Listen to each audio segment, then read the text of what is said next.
예, 나머지 시간 동안 5장의 뒷부분, 섹션 4를 보겠습니다. 자, 여기에는 가공 중에 모델링을 위한 가공 내용이 나와 있고요. 그 다음에 마지막 내용으로서 데이터의 구조를 변경하는 내용이 나와 있습니다. 병합이라고 하는 오퍼레이션 포함되어 있는데 이에 대해서 공부를 해보겠습니다.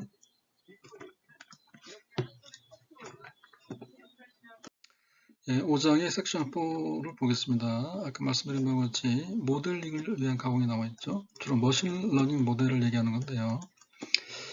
아무튼 이 모델링을 위한 가공을 위해서 준비된 샘플 데이터는 이 와인 데이터가 되겠습니다.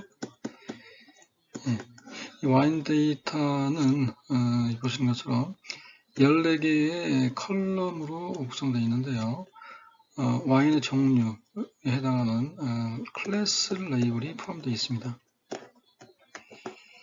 이 와인에는 크게 세 가지 종류가 있는데요. 화이트 와인이 있고,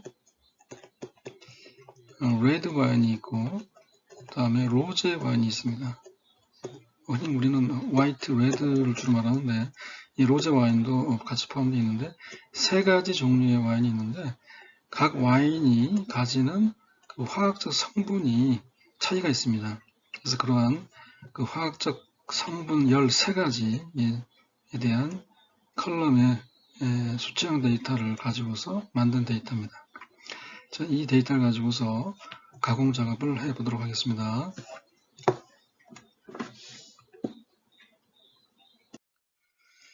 자, 이전 슬라이드에서 제시되었던 주소, URL 주소를 웹브라우저에 기입을 해주시면 이러한 사이트를 만나게 됩니다. 여기 UCI 머신러닝 레포지토리, 꽤 유명한 사이트인데요. 이 안에 들어가 보면은 머신러닝을 수행하기 위한 다양한 종류의 샘플 데이터들이 포함되어 있습니다. 그래서 검색을 통해서 유용한 AI 학습 데이터를 다운받을 수 있겠는데요. 우리는 이제 와인 데이터를 가지고서 가공 작업을 해볼 것인데요. 자, 아래에 보시면 그 와인 데이터에 대한 메타 데이터를 확인할 수 있겠습니다. 보시면 number of instances, 인스턴스란 말은 이제 레코드를 말하는 것인데요. 레코드의 개수가 178개, 아주 많지 않죠. 그리고 아까 말씀드린 바대로 애트리뷰트의 개수는 13개인데 총 14개인데 13 플러스 1로 이해하시면 됩니다. 13개는 그 화학성분에 해당하는 컬럼을 말하는 것이고 나머지 한 개는 클래스 레이블이죠. 와인의 종류를 의미하는 클래스 레이블 컬럼을 말하는 것입니다. 그래서 13개라고 하는 것은 이제 클래스 레이블을 제외한 것이죠. 자, 그리고 여기 애트리뷰트 캐릭터리스틱, 성격, 특징에 대한 내용인데 타입 정보가 나와 있습니다. 그 화학적 컬럼의 성분 값들이 정수이거나 실수로 적혀 있습니다. 그리고 이 데이터를 가지고서 할 수 있는 작업이라고 하는 것은 이제 적혀 있는 것처럼 클래시피케이션인데요. 이 클래시피케이션이라고 하는 용어는 굉장히 중요한 용어로 사용되는데 클래스 레이블 안에 포함되어 있는 레이블 각각 아까 말씀드렸지만 와인의 종류를 크게 세 가지로 분류한다고 그랬죠. 화이트 와인, 레드 와인, 그 다음에 로제 와인 세 가지가 있는데 13개의 화학적 성분의 값들을 학습을 해서 화이트 와인과 레드 와인과 로제 와인을 자동 분류 또는 자동 인식할 수 있는 그러한 예측 모델을 또는 분류 모델을 만들어 보자는 것이 이제 목적이 되겠습니다. 분류를 할 수 있으면 예측을 할 수 있습니다. 그래서 흔히 우리는 분류 모델을 또는 예측 모델 또는 서로 혼용해서 쓰기도 하는데요. 이러한 모델을 만들기 위해서 이 와인 데이터를 사용할 것입니다.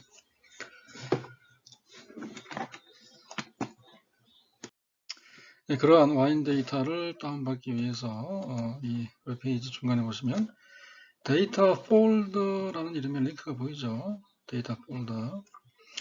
그리고 그 옆에 데이터셋 디스크립션이 있는데 여기 나와 있는 메타데이터에 대한 보다 자세한 설명이 이 데이터셋 디스크립션 파일에 포함되어 있습니다. 같이 다운받으시기 바라고요. 이 데이터 그 자체는 데이터 폴더라는 링크로 들어가면 받을 수 있습니다. 직접 들어가서 다운받으시기 바랍니다. 자, 아까 말씀드린 것 같이 와인 데이터는 13개의 화학 성분에 해당하는 컬럼을 가지고 있습니다. 자, 보시는 바대로 알코올, 멀릭 애시드, AC, 마그네슘 등등의 플로라인까지 13개의 화학 성분에 대한 컬럼을 가지고 있는데, 그런데 이 와인 데이터를 열어보면 이거는 다운받은 와인 데이터의 앞 내용인데요. 그 와인 데이터를 이제 와인이라고 하는 데이터 프레임으로 만들어서 헤드 함수를 수행시켜 보면 보시는 바와 같이 컬럼 이름이 여러 가지 되어 있습니다. x 14.23, x 뭐 1.71 이런 식으로 의미 없는 컬럼명으로 채워져 있는데 아까 와인 디스크립션 데이터라고 하는 그 페이지에서 다운받은 정보를 wine.name.txt라는 별도의 파일로 저장해 놨다고 가정해 놨고요. 여기에 포함되어 있는 이러한 정보들을 실제 화학 성분의 이름을 가지고 와인 데이터의 컬럼으로 채워주는, 대체하는 거죠. 대체해주는 작업을 해보도록 하겠습니다. 자, 그러면 지금부터 컬럼명을 대체, replace를 하는 코드를 살펴보겠습니다. 자, 일단 다시 한번 말씀드리지만, 이제 와인의 화학 성분명을 담고 있는 이러한 정보 1부터 13까지의 화학 성분의 이름을 가지는 파일이 있습니다. 그 파일의 이름이 wine.name.txt 이거 미리 준비를 하셔야 됩니다. 그리고 와인 데이터, 이 수치, 화학 성분의 양에 대한 수치 양을 데이터로 만들어 놓은 와인 데이터의 위치는 C 드라이브 소시즈 밑에 wine.data.txt 파일로 기록되어 있습니다. 이 파일은 아까 보셨던 UCI repository 사이트에서 다운받은 것이죠. 자, 이 데이터는 상단에 헤더가 있기 때문에, 헤더가 없기 때문에 이같이 false라고 표현을 했고요. 구분자는 콤마로 했습니다. 그렇게 해서 읽어드리면 wine이라고 하는 변수에 어사인 되는데, 읽을 때 read.table 함수를 쓰고 있습니다. 자, 이 파일은 CSV 파일이 아니기 때문에 read.table 함수를 써가지고서 데이터 프레임 객체로 만들어냈죠. 그래서 이 head wine이라고 수행시켜 보게 되면 첫 번째 6줄 데이터 나오죠. 자, 보시는 바대로 컬럼명이 없기 때문에, 이 false이기 때문에 자동적으로 컬럼명이 생성이 됩니다. 보시는 바와 같이. 그래서 이 자동 생성된 네임을 실제 네임으로 대체를 하는 작업을 좀 할 것인데요. 여기서 중요한 것은 x1이라고 하는 이 컬럼은 클래스 컬럼이기 때문에 이 컬럼은 그대로 놔두고 나머지 컬럼에 대해서 두 번째서부터 14번째까지 그 컬럼에 대해서 리플레이스 작업을 할 것입니다. 자, 그래서 리플레이스를 하기 위한 코드를 보겠습니다. 자, 이 정보, 컬럼명에 대한 정보는 wine.name.txt 파일이 있다겠죠. 적당한 패스명을 적어주시고 read lines 함수를 수행하면 각 라인별로 데이터를 읽어내서 n이라는 변수에 어사인을 하게 됩니다. 일종의 벡터 데이터가 될 텐데요. 각 라인별로 각 라인을 원소로 하는 이런 벡터 데이터가 만들어지게 됩니다. 제가 교재에 적혀 있는 내용과 다르게 교재는 7번이죠. 7번까지의 컬럼명만 활용했는데 실제로는 13번 완벽한 13개의 컬럼명이 이제 사이트에 나와 있는데 요거를 이용해서 작업을 해 보겠습니다. 마찬가지니까요. 아무튼 이렇게 해서 수행해 보게 되면 1번부터 13번째까지 어떤 벡터 정보가 나오겠죠. 프로라인이죠. 프로라인. 자, 이렇게 해서 1번째부터 13번째까지의 문자를 원소로 하는 벡터가 만들어지겠죠.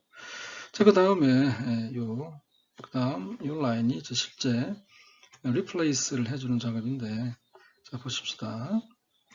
자, 왼쪽에 요 내용 보시게 되면 와인 데이터에 두 번째서부터 14번째까지의 컬럼에 대해서 첫 번째는 이제 클래스 레이블이니까 리플레이스 할 필요가 없죠. 두 번째서부터 14번째까지 컬럼의 이름, 네임즈가 이제 컬럼 네임을 말합니다. 이름을 바꿔주는 것인데 어떻게 바꿔주냐면 자, substr 함수를 쓰고 있습니다. substr은 이제 substring 부분 문자열이라는 뜻을 가지고 있는데요. 자, 부분 문자열을 바꿔주는 것인데 자, 인자가 3개 들어가 있는데 자, 해석을 해보면 자, 얘는 금방 벡터 데이터 y.name.txt로부터 읽어낸 벡터 데이터죠. 각각의 원소는 바로 화학 성분명이 되겠습니다. 그런데 여기 지금 요 각각의 원소마다 쓸데없는 글자가 포함되어 있습니다. 숫자가 있고 괄호가 있고 공백이 있죠. 그래서 쓸데없는 거는 빼고 여기 네 번째부터 첫 번째, 두 번째, 세 번째, 네 번째 문자부터 끝까지 읽으면 되겠죠. 그래서 앞에 세 글자는 제하고 네 번째 글자에서부터 마지막까지. 마지막이라고 하는 거는 이제 각 n 원소에 n차 하게 되면 글자 수를 말하는 것인데 글자 수 자체가 마지막 번째 위치를 의미하게 되겠죠. 이렇게 해서 부분 문자를 취한 다음에 그것을 여기 와인 데이터의 두 번째 컬럼서부터 14번째 컬럼 이름으로 대체해 버리는 것이죠. 자, 왼쪽에서도 여기 names라고 꼭 써야 됩니다. 컬럼 네임을 바꿔주는 것이기 때문에 여기 있습니다. 그렇게 해서 확인 차원에서 names wine을 해보게 되면은 와인 데이터의 컬럼명만 출력을 해주게 되는데 보시는 바대로 X1, 알코올, 말릭 애시드, 블라블라 해서 끝까지 나올 텐데 아까 말씀드렸지만 여기서는 교재와는 좀 다르게 풀 전체 8번부터 13번까지의 실제 리얼 컬럼명을 비교한 결과로서 확인할 수 있을 것입니다. 자, 실제 해보시면 뭐 쉽게 이해할 수 있을 겁니다.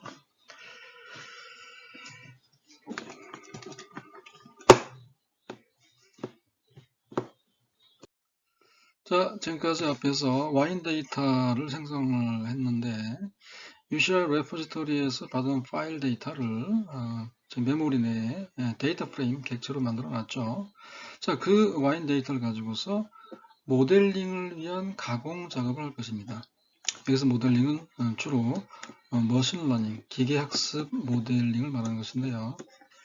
자, 그러면 이 모델링을 위한 가공이 무엇인지를 이해를 할 필요가 있겠는데 그래서 기초 지식으로서 이 머신러닝을 어떻게 수행하는지 간단하게 살펴보도록 하겠습니다. 자, 일단 이 머신러닝은 크게 두 가지로 분류할 수 있는데 감독형 머신러닝 또는 비감독형 머신러닝 두 가지가 있습니다. 영어로는 슈퍼바이즈드 머신러닝이 있고 그 다음에 반대말로 언슈퍼바이즈드가 있습니다. 자, 우리는 이제 감독형 머신러닝에 집중을 해서 공부를 할 것인데요. 이 감독형 머신러닝이 어떤 메커니즘으로 구성되는지를 말씀드리겠습니다. 우리 본 강의의 기초 지식으로서 첫 수업 때 공부했던 내용에도 나와 있는데요. 1단계는 학습 단계죠. 학습 단계. 러닝 또는 트레이닝이라고 그러죠. 자, 학습 단계를 통해서 모델이 도출되는데요. 이 모델은 예측을 위해서 만든 모델은 프리딕션 모델이고, 분류를 위해서 만드는 모델은 클래시피케이션 모델이라고 칭합니다. 아무튼 서비스가 어찌됐든지 간에 모델을 만들어내는데, 이 모델을 만들기 위해서 데이터를 가공을 해야 됩니다. 그 가공 작업이 여기 나와 있는데요. 2단계는 이제 서비스라고 이해하시면 될 텐데, 예측을 하거나 또는 분류를 하거나 더 나아가서는 인식을 하는 그러한 서비스를 위한 그런 작업이 말하는데, 서비스를 수행하기 위해서 이제 1단계에서 만들어진 모델을 서비스 소프트웨어, 서비스 모듈에다가 탑재를 하는 것이죠. 서비스 내부에 모델을 탑재를 해서 적정한 목적에 맞는 서비스를 수행하는 것입니다. 아무튼 중요한 것은 1단계에서 학습을 위해서는 학습 데이터가 필요한데, 학습 데이터 구성을 위해서 가공을 해줘야 됩니다. 자, 일반적으로 우리는 이 학습 데이터가 적정 비율로 쪼개지게 되는데, 여기서는 그 비율이 6대4로 되어 있습니다. 자, 앞에서 우리가 와인 데이터를 준비했죠. 와인 데이터는 170여 개의 레코드로 구성되어 있는데, 170여 개의 레코드들을 6대4의 비율로 쪼개서 60% 데이터는 학습 데이터를 하고요. 나머지 40% 데이터는 서비스, 실제 예측이나 분류나 인식을 위해서 사용될 수 있는, 즉 테스트를 위해서 40%의 데이터를 사용합니다. 그 이유는 모델이 잘 만들어졌는지를 평가를 해야 됩니다. 자, 60%의 데이터를 가지고서 모델을 만들고 그 모델이 훌륭한 모델인지를 평가를 해야 되는데, 학습에 참여했던 데이터를 다시 넣으면 안 되고요. 학습에 참여하지 않은 40%의 데이터를 집어넣어서 성능이 좋아져야 되겠죠. 왜냐하면 서비스 차원에서는 학습에 참여하지 않은 미지의 데이터가 들어오는 것이기 때문에 같이 오버랩 시키면 안 됩니다. 아무튼 이러한 분할 작업을 해야 됩니다.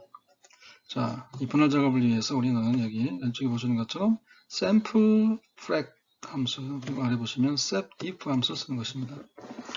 자, sample frag 함수는 뭐 말 그대로 샘플링을 하는 함수로 이해가 되겠죠. 자, 와인 데이터를 준비했고요. 60%, 6대4의 비율로 저기서 0.6, 60% 의미하죠. 0.6이라고 기입을 해서 60% 데이터를 랜덤 추출하겠다. 랜덤 추출하기 위한 함수, sample frag 함수를 수행시킨 것입니다. 그러면은 와인 데이터, 즉 170여 개의 레코드 중에 60%의 데이터가 트레인셋으로 할당이 되는 것입니다. 자, 스키마를 확인하기 위해서 str 함수를 써봤죠. 그러면 보시는 것처럼 170여 개의 데이터 중에 60%에 해당하는 107개의 레코드가 뽑혀져 나왔고, 이 안에는 당연히 14개의 컬럼이 있겠죠. 보시는 바와 같이 알코올, 멀리 애시드부터 해가지고 맨 마지막까지는 화학 성분명에 해당하는 컬럼이고, 이 아이디는 아까 X1이라는 컬럼을 아이디로 바꿔놨습니다. 얘는 클래스 레이블이기 때문에 팩터형으로 되어 있죠. 자, 세 가지 값이 있는데 레벨이 1, 2, 3입니다. 1번은 화이트 와인, 2번은 레드 와인, 3번은 로제 와인, 이런 식으로 매핑이 되어 있습니다. 자, 그래서 이 트레인셋 변수에 60% 데이터를 넣어놨고, 그 나머지는 테스트 셋이라는 변수에 할당이 되어 있는데, 그를 위해서 setdiff 함수, 즉 차집합 함수죠. 자, 와인 데이터가 모집합이고 앞서 보여진 트레인셋 데이터를 두 번째 인자로 넣어주게 되면 집합의 오퍼랜드 P 연산자로서 두 개 인자가 들어가서 와인 데이터로부터 트레인 데이터를 차집합을 한 그 나머지를 테스트 셋에 어사인하게 됩니다. 그래서 보시는 바대로 stl 함수를 작동시켜 보니 레코드의 개수가 71개, 그 나머지 부분인 것을 알 수 있겠습니다. 자, 107개는 60%의 비율, 71개는 40%의 비율로서 구분된 것인데, 이와같이 모델링을 하기 위해서는 학습 데이터와 테스트 데이터를 분할을 하는 작업을 반드시 해야 됩니다. 6대4보다는 보통 7대3 또는 8대2를 더 많이 합니다. 자, 학습을 위해서는 이제 학습 데이터의 비중이 커야 되는데, 전체 모집합 데이터가 큰 경우에는 6대4도 괜찮으나 지금 이제 와인 데이터는 178개죠. 178개이면 많지 않은 것이기 때문에 8대2 정도가 적당할 것 같습니다. 자, 이제 섹션 4의 마지막 내용이 되겠습니다. 자, 아까 말씀드린 바대로 데이터의 구조 변경, 즉 병합 작업을 수행하는 예를 보여드리겠습니다. 자, 여기서는 전기량 데이터를 가지고서 데이터 구조, 병합에 대한 예시를 보여주고 있는데요. 다수 개의 데이터 프레임을 융합을 해서 하나의 데이터 프레임으로 완성해 나가는 그런 작업이 포함되어 있습니다. 실제로도요, 2개 이상의 데이터셋을 외부에 인터넷에 널려 있는 어떤 데이터셋을 데이터 프레임으로 만들어 놓고 이 데이터 프레임들을 융합을 해서 하나의 데이터 프레임으로 구성하는 작업을 많이 합니다. 자, 데이터 구조 변경을 위한 샘플 데이터로서 우리는 겟마인드에 포함되어 있는 전력 생산 데이터와 사용 데이터를 가지고서 시연을 해볼 것인데, 각 데이터를 다운로드를 일단 받아야 되겠죠. 자, 겟마인드 웹사이트에 들어가서 적절한 검색 기능을 이용해서 1인당 전기 생산량 데이터와 1인당 전기 소비량 데이터를 다운받아 보도록 하죠. 네, 겟마인드 웹사이트 주소는 구글에서 검색을 하시면 되겠습니다. 겟마인드라고 입력을 하고 엔터를 치게 되면 첫 번째 사이트로서 겟마인드가 탐색이 되죠. 겟마인드 Foundation is Fighting Devastating 돼 있죠. 클릭하시면 이러한 페이지를 만나게 됩니다. 자, 이 페이지 상단 메뉴를 보시게 되면은 데이터라고 하는 메뉴가 보이죠. 이거를 클릭을 합니다. 클릭하면은 데이터를 조회할 수 있는 검색 기능이 지원되는데, search라고 하는 요 박스에다가 전기, electricity를 검색해 보게 되면은 보시는 바와 같이 electricity라는 폴더를 보여줍니다. 이걸 클릭하시게 되면 아까 슬라이드에서 보셨던 것처럼 1인당 전기 생산 데이터 이거죠. generation per person, 그 다음에 사용 데이터 1인당 electricity use per person 데이터가 보여지는데, 이 두 개의 데이터를 클릭을 해서 클릭하게 되면은 이러한 엑셀 테이블 형태의 데이터를 만나게 되는데, 이 데이터를 CSV 형태, CSV 링크를 클릭하시게 되면 바로 다운로드가 됩니다. 자, 다운 받으시고 또 이전 페이지로 돌아가서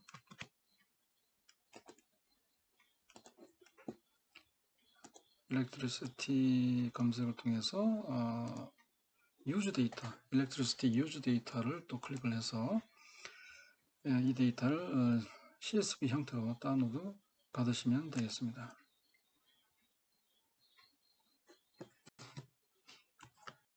자, 그 다운받으신 두 개의 데이터, 1인당 전기 생산량 데이터 파일, 영어로는 Electricity Generation per Person 데이터죠. 자, 이러한 이름으로 파일을 만들었네요. 그리고 Electricity Use 데이터도 있었죠. 아무튼 첫 번째 Electricity Generation, 이 데이터를 C 드라이브 소시지 밑에다가 CSV 파일 형태로 저장을 해놨죠. 그래서 이 데이터는 CSV 파일이기 때문에 read.csv 함수로서 읽어낼 수가 있습니다. 헤더는 있습니다. true라고 했고요. separator, 구분자는 코마로 했습니다. 자, 그래서 read CSV로 읽어드린 결과를 일렉젠이라고 하는 데이터 프레임 객체로 어사인을 합니다. 그래서 일렉젠의 컬럼명만 출력을 해보니 컨트리서부터 X1985, X1016까지의 꽤 많은 개수의 컬럼을 확인할 수 있겠죠. 자, 근데 문제는 전기 생산량 데이터의 컬럼들에서 여기 X라고 하는 쓸데없는 글자가 있는 것이 좀 걸리는데, 이는 그 텍스트 인코딩 때문에 발생했다고 합니다. 이 X라고 하는 정보를 떼고 이 연도 정보 1985년서부터 2016년까지의 전기 생산 데이터를 담고 있는 파일인데, 쓸데없는 X라고 하는 것을 제외시키고 이러한 형태로서 만들고 싶은 것이죠. 그래서 우리 앞에서 봤던 그 코드를 활용해서 원래 일렉젠이라고 하는 데이터 프레임의 컬럼 네임들만 뽑아내는데, 이게 네임즈 함수를 통해서 뽑아낼 수 있죠. 자, 이렇게 해서 뽑아냈고요.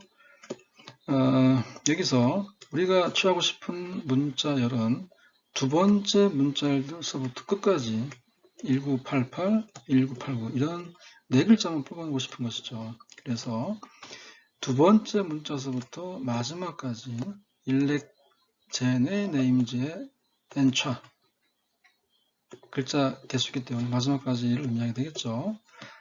그 범위에 해당하는 부분 문자를 추려내서 일렉젠의 컬럼 네임즈에다가 어사인하게 되면은 기존에 이러한 X가 붙어있던 컬럼 네임들이 이렇게 리플레이스가 되어버리는 거죠. 다만 여기 컨트리가 C가 빠지고 온추리가 되어버렸죠. 이거는 이 X를 제외시키기 위해서 어쩔 수 없이 사이드 이펙트로서 이해하시면 되고, 나중에 이 온추리를 다시 이 부분만 C를 기입해 주면 되겠죠. 그 별도 작업을 통해서 하시면 되겠습니다.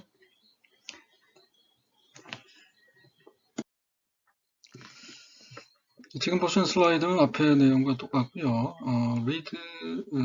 read.csv로 데이터를 읽어내고 names 함수와 substr 함수를 가지고서 이러한 컬럼명을 이와 같이 붙였는데, 자, 사이드 이펙트로 컨트리가 온추리가 되어버렸죠. C가 빠져 있는데 이걸 다시 바꿔주기 위해서는 얘만 바꿔줄 것이기 때문에 1번째 컬럼이죠. 1번째 컬럼인데, 즉 일렉젠하고 이거에 네임즈를 뽑아냈는데 1번점을 할 것이기 때문에 1번째 컬럼만 컨트리로 COUNTRY 이렇게 해주게 되면은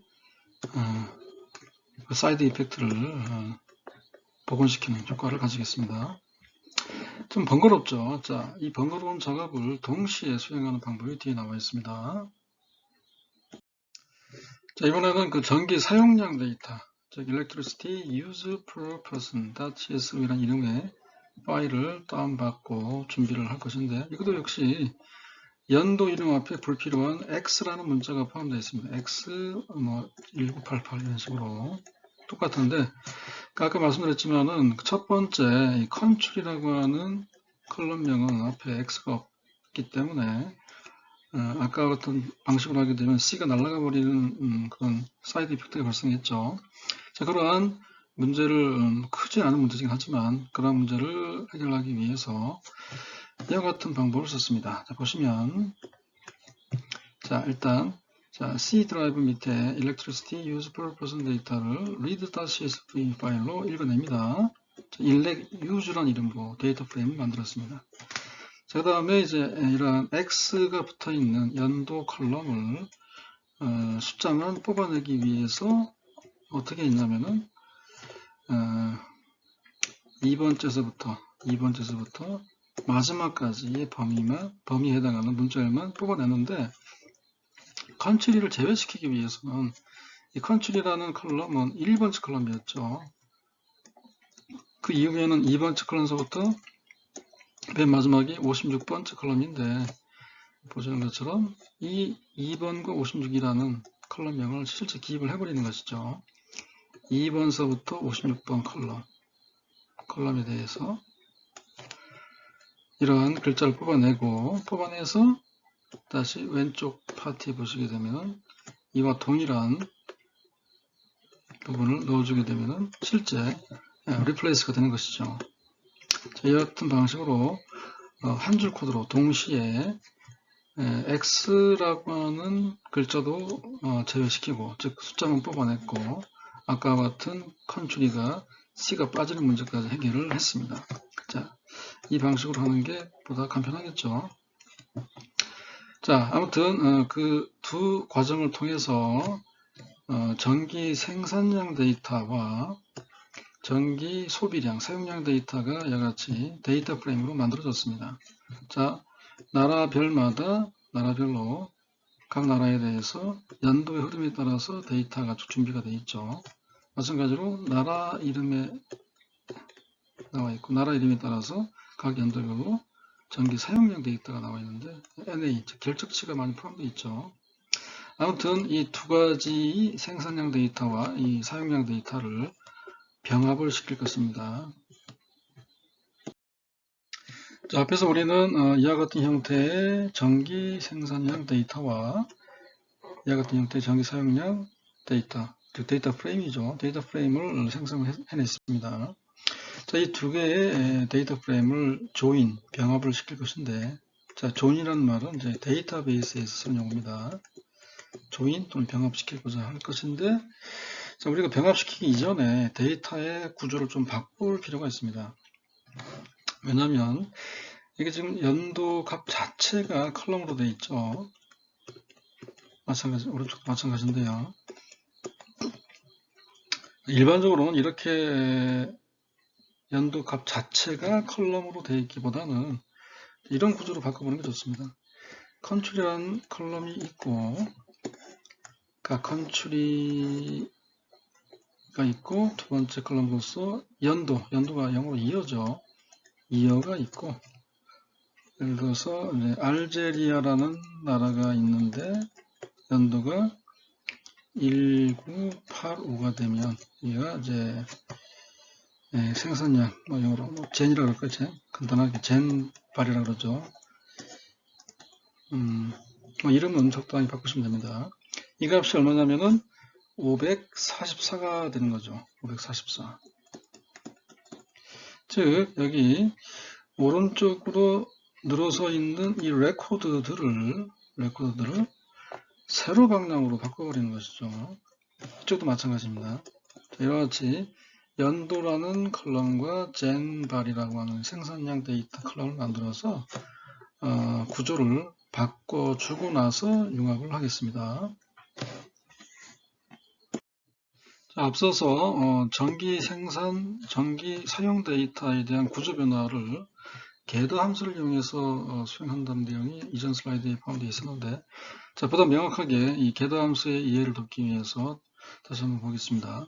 자, 게더 함수는 tidyr 패키지에 포함되어 있습니다. 이를 설치를 하거나 체크하시고 설치가 되어 있으면 바로 쓸 수 있겠죠. 자, 라이브러리 함수를 이용해서 메모리에 로드 하시면 되겠죠. 그리고 이후에 이같이 gather iris key value minus space 이같이 기입을 했는데, 원래 활용 매뉴얼에는 이와 같은 내용이 포함되어 있는데 중요한 것은 key value의 구성이고요.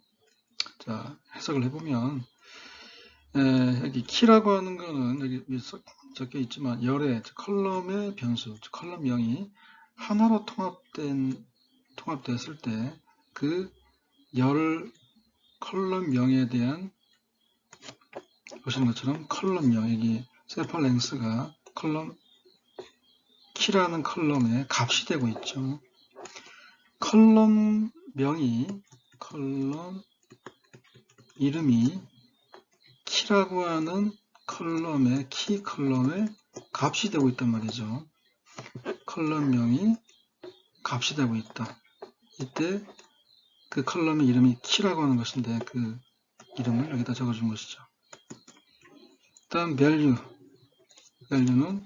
해당 열의 변수 값들이 모두 통합된다고 했는데, 여기에 있는 값들, 요 값들이 다 통합돼 가지고서 여기 value라는 이름의 컬럼이 만들어지는데, 요 정보가 지금 이게 지금 5번까지만 나와 있지만 총 150개가 있죠. 150개가 있는데, 자, 세팔 랭스의 값이 쭉 이어지겠죠. 그래서 요 값과 다시 세팔 위드스 요 값, 페탈 랭스, 페탈 위드스가 연결지어서 이렇게 연결지어 가지고 여기 이렇게 아무튼 여기 각 컬럼의 값들이 이 value라고 하는 컬럼에 1차원적으로 연결지어서 붙어있게 되는 것이죠. 자, 이와 같은 구조로 변환됩니다. 그래서 이 get함수의 내용의 이해를 돕기 위해서 다시 한번 이 아이리스 데이터를 가지고서 테스트도 해보시고 체크 하시기 바랍니다. 자, 그러면 우리가 전기 생산량 데이터와 사용량 데이터 위에 나와 있죠. 이 데이터를 get 함수를 이용해서 구조를 바꿔야 되는데, 여기 위에 나와 있는 컬럼명들을 보시는 것처럼 이같이 열 방향으로 바꿔놨죠. 그 다음에 여기 나와 있는 값들이 연도별로 늘어서 있는데, 이것들을 이 electricity generation이라는 새로운 컬럼, 즉 value죠. 새로운 컬럼으로 1차원적으로 쌓아놓고, 지금 현재 이 그림에서 보자면은 하나, 둘, 셋, 넷, 다섯, 여섯, 7개의 덩어리가 있는데, 그 덩어리를 1차원적으로 쌓아놓고 그거를 새로운 컬럼에다가 기입을 하는 것이죠. 자, 이러한 앞에 그 아이리스 데이터를 가지고 했던 것 마냥 동일하게 수행한 것인데, 이렇게 하기 위해서 어떻게 했냐 보시죠. 자, get 함수를 이용해 가지고, 자, 데이터는 elecgen이죠. 자, 여기서 이 앞에서 아이리스 데이터에서는 species 품종 컬럼 제외했던 것 마냥 이 country 컬럼은 제외를 했습니다. 연도에 대한 데이터만 가지고, 연도의 컬럼명과 이 생산량 데이터만 가지고서 구조를 바꾸는 것이기 때문에 마이너스 컨트리를 해주고 있습니다. 자, 옵션의 순서는 상관이 없습니다. 자, 마이너스 컨트리를 해서 제외를 시켜놨는데, 자, 키 밸류의 구성이 중요하다고 했죠. 키는 무엇이고 밸류가 무엇인지 기변인데, 자, 키의 이름은 이어가 되고 있고요. 자, 이어라는 새로운 컬럼 밑에다가 이 컬럼, 컨트리를 제외한 모든 컬럼들이 레코드의 특정 부분을 구성하고 있는 것이죠. 그 다음에 마찬가지로 value 파트는 요 안에 포함되는 밸류들이 이러한 구조로서, 일차원 구조로서 쌓여서 요 새로운 컬럼, electricity generation이라는 컬럼에 배치가 되는 것입니다. 자, 사용량 데이터도 마찬가지입니다. 마찬가지로서 컨트리를 제외하고 키에다가 이어 value에다가는 electricity use라고 하는 새로운 컬럼명을 집어넣어서 이 사용량 데이터를, 컬럼명들을 이같이 이어라는 컬럼에다가 배치시켜 놨고, 여기 포함되어 있는 셀들의 값들을 이런 1차원적인 구성으로 만들어 놓고 electricity use 컬럼에다가 배치를 한 것입니다. 자, 이러한 구조 변화가 꽤 빈번하게 발생되기 때문에 이 get 함수 유용하게 활용해 보시기 바랍니다. 자, 마지막 슬라이드가 되겠습니다. 자, 마지막 슬라이드 내용은 데이터의 병합이 되겠는데요. 두 개의 데이터 프레임을 join 오퍼레이션과 유사한 병합을 하고 있습니다. 자, 앞에서 재구성된 두 개의 데이터 프레임, electgen df와 electuse df가 있었죠. 그 두 개의 데이터 프레임을 이 merge 함수를 이용해서 하나의 데이터 프레임으로 병합을 시키는 것입니다. 사용법은 간단하죠. 이제 merge 한 다음에 데이터 요소를 집어넣으면 되겠습니다. 자, 여기서 중요한 포인트는 두 개의 데이터 프레임을 병합시키고자 할 때 단순하게 병합시키는 것이 아니고요. 조인을 하기 위한, 즉 병합을 하기 위한 컬럼이 있습니다. 컬럼. 조인을 하기 위한 컬럼. 이게 무슨 말이냐면, 자, 왼쪽에 있는 병합 전 데이터 프레임과 오른쪽에 데이터 프레임이 있는데, 병합하고자 할 때 단순하게 이거를 연결시키는 것이 아니고, 여기에 컨트리라고 하는 컬럼이 있는데, 알젤이 뭐 연도가 얼마고, 생산량 얼마 나와 있고요. 오른쪽에도 뭐 알제리 또 오스트리아 등 각 나라별로 나라에 대해서 연도별 생산량과 소비량이 나와 있습니다. 자, 이 데이터를 엮고자 할 때, 병합시키고자 할 때는 당연히 동일한 나라에 대한 레코드, 예를 들어서 오스트리아가 있으면 오스트리아라는 레코드 내용과 오른쪽에도 오스트리아라고 하는 레코드 내용을 병합시키는 것이 합당하겠죠, 당연히. 자, 이 조인을 하기 위해서, 병합하기 위해서는 어떤 컬럼을 기준해서 같은 값을 가진 레코드를 연계를 시킬지를 결정해 줘야 되는데, 이름이 같기 때문에 디폴트로 같은 이름의 컬럼이 값이 동일한 이름의 컬럼의 값이 같은 레코드를 생성을 하게 됩니다. 동일한 이름의 컬럼이 바로 이게 컨트리인 거죠. 동일한 이름의 컬럼의 값이 여기서 오스트리아 그 같은 레코드를 엮어서 이러한 새로운 레코드를 만들어낸 것입니다. 그게 왼쪽에 나와 있죠. 자, 오스트리아로 되어 있네요. 오스트레일리아 데이터.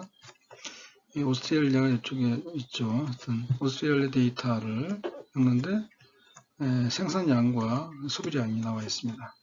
자, 컨트리라고 하는 컬럼을 기준으로 해서 조인, 병합을 한 것인데 이 컬럼이 값이 같은 레코드를 뽑아내서 하나의 레코드로 융합 재구성한 것이죠. 자, 이 예를 통해서 이 머지 함수의 작동 원리를 명확하게 이해를 해보시기 바랍니다. 자, 오늘 이론 수업은 여기까지고요. 잠시 쉬었다가 실습 슬라이드도 플레이 하시면서 수업을 계속 이어나가시기 바랍니다. 자, 이렇게 해서 오늘 데이터 가공에 대한 챕터 내용을 다 마쳤고요. 다음 시간에 이에 대한 문제를 풀어보겠습니다. 자, 오늘 수업 마치겠습니다. 감사합니다.